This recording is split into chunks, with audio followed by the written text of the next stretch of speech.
Hi, I'm Dr. Michele Evans, and I want to talk to you about in vitro fertilization, also known as IVF.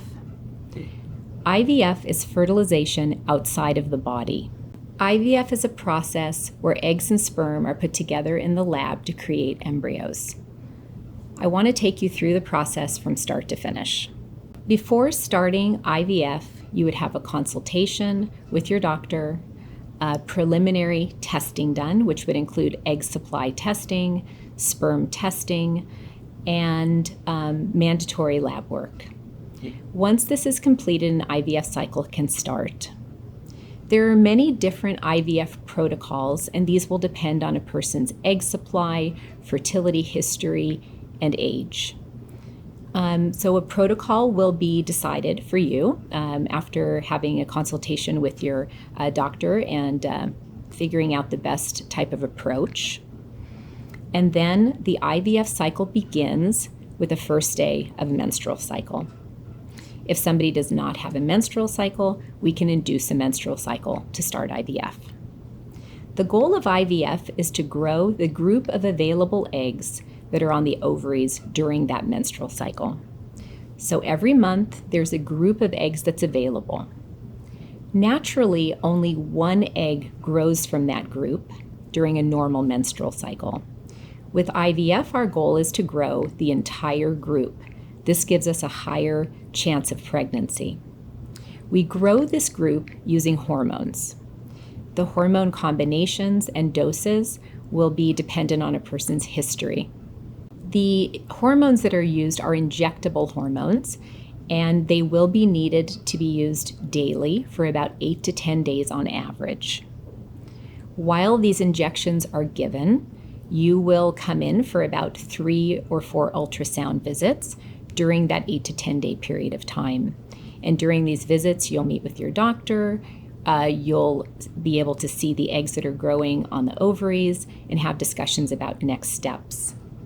When the eggs are ready, you will receive your final injection of your IVF cycle, which is called your trigger injection. This is a really important injection because it allows your eggs to mature, and only mature eggs can fertilize. So this is a timed injection, which will be followed by an egg retrieval about 34 to 36 hours later. The next step is to have an egg retrieval. The egg retrieval is done in our procedure room in the office. So you'll come to the office about an hour before your retrieval time. You will go to the pre-op area, change into a gown, have an IV placed in your arm, and meet your surgical team. We will have an anesthesiologist there to take care of you that day. In the procedure room, you will receive an anesthetic through your IV, and you'll sleep for about 15 to 20 minutes while the eggs are retrieved. The eggs are retrieved using vaginal ultrasound and a needle that goes through the top of the vaginal wall and into the ovary. Eggs are retrieved from both ovaries, and then the procedure is complete. You'll go to the recovery room where you'll stay for about an hour before you get to go home. Prior to going home, you will know the number of eggs that were retrieved. To fertilize the eggs, we need sperm, and that can be either fresh or frozen sperm. And the egg and sperm will be placed together in the lab on the day of the egg retrieval. We have different fertilization techniques based on the sperm sample and sperm parameters. The day after the egg retrieval, you will know how many embryos have formed, and this is day 1 of embryo growth. The embryos will grow in the lab for about 5 to 7 days, and they'll be checked by the embryologist during that time to see which embryos grow properly and which ones don't. Embryos that do not grow properly are not healthy embryos, and those will not be used. Embryos that grow properly will become a blastocyst. This is a special stage that we're waiting for. And when they become blastocysts, those embryos are frozen in the laboratory.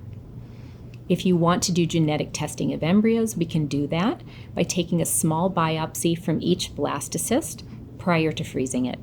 Once your blastocysts are frozen, they're ready for embryo transfer. If you've done genetic testing, it will take about 2 to 3 weeks to get those results, and then we'll know which embryos are appropriate for future transfer. Once an embryo is frozen, it's really frozen in time, so it stays the age that you were when you created it. It can be transferred right away in the next menstrual cycle, or an embryo can be frozen for years and can be used in the future with a very, very similar success rate at either time. Once you're ready for an embryo transfer, that requires a procedure that's called a frozen embryo transfer. This is sort of the second part of your IVF cycle. The frozen embryo transfer can be done with medicines that mimic a normal menstrual cycle, or can be done by following someone's natural menstrual cycle. Either way, we figure out the proper timing for an embryo transfer. The day of the embryo transfer, one embryo is thawed, and it is transferred back into the uterus. This procedure is one that is done with a person awake, does not require an anesthetic, and feels very similar to a pap smear. Once an embryo is transferred, we wait about 9 to 11 days to do a pregnancy test to see if it worked. If the transfer was successful, we will start to do early ultrasounds with you and follow you until about 10 weeks of pregnancy.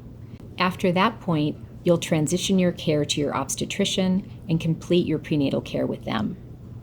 I hope that this was helpful. If you have any questions, don't hesitate to reach out to the office for more information or schedule a consultation.